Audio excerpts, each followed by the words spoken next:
Hello guys, welcome to चारापोना में आप सबका फिर से एक बार स्वागत है।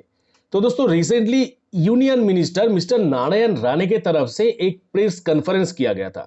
और उस प्रेस कॉन्फ्रेंस में नारायण राणे के तरफ से सुशांत सिंह राजपूत की मुद्दे को फिर से उठाया गया और फिर से उन्होंने कुछ स्टेटमेंट भी रखा इस केस की रिगार्डिंग। जैसे कि उन्होंने उनकी कॉन्फ्रेंस में कहा कि 13 जून की रात को सुशांत सिंह राजपूत की घर के आसपास यानी माउंट ब्लैंक के आसपास एक लाल बत्ती की गाड़ी देखा गया था, जो गाड़ी माउंट ब्लैंक के आसपास ही था। और साथ ही साथ नारायण जी की स्टेटमेंट पर यह भी कहना है कि सुशांत सिंह राजपूत को दिशा सालियान की केस के बारे में सब कुछ पता चल चुका था और जिसके कारण ही सुशांत सिंह राजपूत को वो लोगों ने खत्म कर दिया है। पर एक्चुअली वो लोग कौन है, इसका डायरेक्टली कोई भी नाम नहीं लिया गया है। पर ये पहली बार नहीं है, इससे पहले भी नारायण राणे जी की तरफ से और एक बार स्टेटमेंट दिया गया था, जिस स्टेटमेंट पे कहा गया था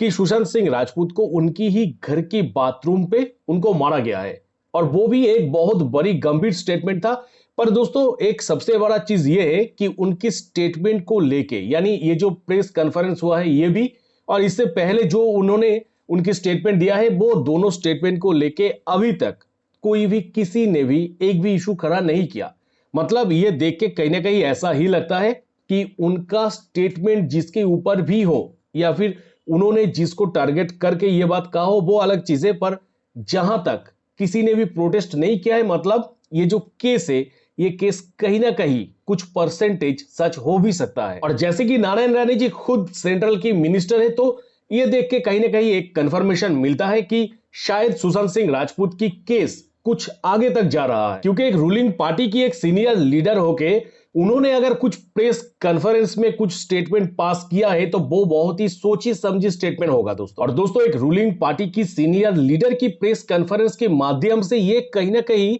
एक अच्छा न्यूज भी है कि शायद कुछ पॉजिटिव सामने आ भी सकता है, क्योंकि एक रूलिंग पार्टी की सीनियर लीडर कोई गलत प्रेस कॉन्फ्रेंस करते या फिर प्रेस कॉन्फ्रेंस में आके कुछ अनब शनब बकते तो शायद उनके ऊपर एक बहुत ही गंभीर स्टेप लिया जा सकता था, पर जो कि आज तक हुआ नहीं। तो जो देखते हुए ये कहीं ना कहीं एक आशा दिल में रहता ही है कि शायद सुशांत और दिशा को बहुत जल्द जस्टिस मिल भी सकता है। यानी कहीं ना कहीं ऐसा लगता है कि दिल्ली से एक हल्का सा सपोर्ट मिल सकता है सुशांत की इस जस्टिस की प्रक्रिया पर दोस्तों, चारापोना की थ्योरी के अनुसार मैं हमेशा कहता हूं कि कोई भी आंखों देखा चीज वो 100% सच हो ये जरूरी नहीं है। हो सकता है कि इसके पीछे बहुत ही एक बड़ा लूप होल भी हो, और वो लूप होल्स दोस्तों कुछ इस तरीके से है कि अगर नारायण राणे जी के पास सुशांत या फिर दिशा की मर्डर केस के बारे में कुछ इंफॉर्मेशन है, तो फिर वो प्रेस कॉन्फ्रेंस में ये सब खुलासा करने की क्या जरूरत है।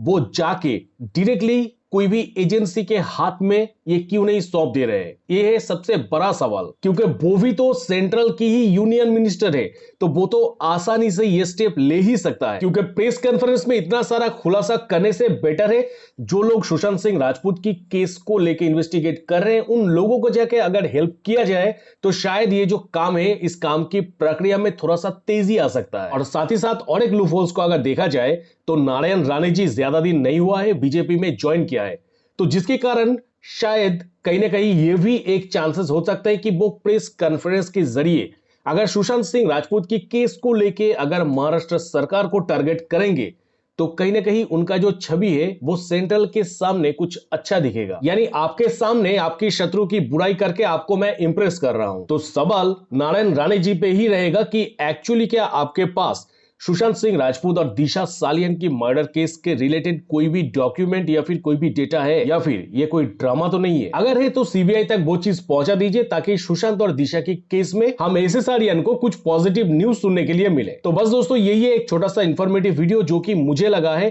कि इसमें एक पॉजिटिव साइड भी हो सकता है और साथ ही साथ एक छोटा सा लूप होल भी हो सकता है। पर आप इस चीज को कौन सी एंगल से देख रहे हैं वो आपके ऊपर डिपेंड कर रहा है। तो आप दोस्तों इस चीज को जो भी एंगल से देखिए, आप प्लीज मुझे कमेंट सेक्शन पर एक कमेंट कर दीजिएगा कि आप इस चीज को कैसे देख रहे हैं। तो बस दोस्तों, इस वीडियो में इतना ही। मिलेंगे मेरा नेक्स्ट किसी वीडियो पे। टिल देन सबको ही खुश रहिएगा, बढ़िया रहिएगा।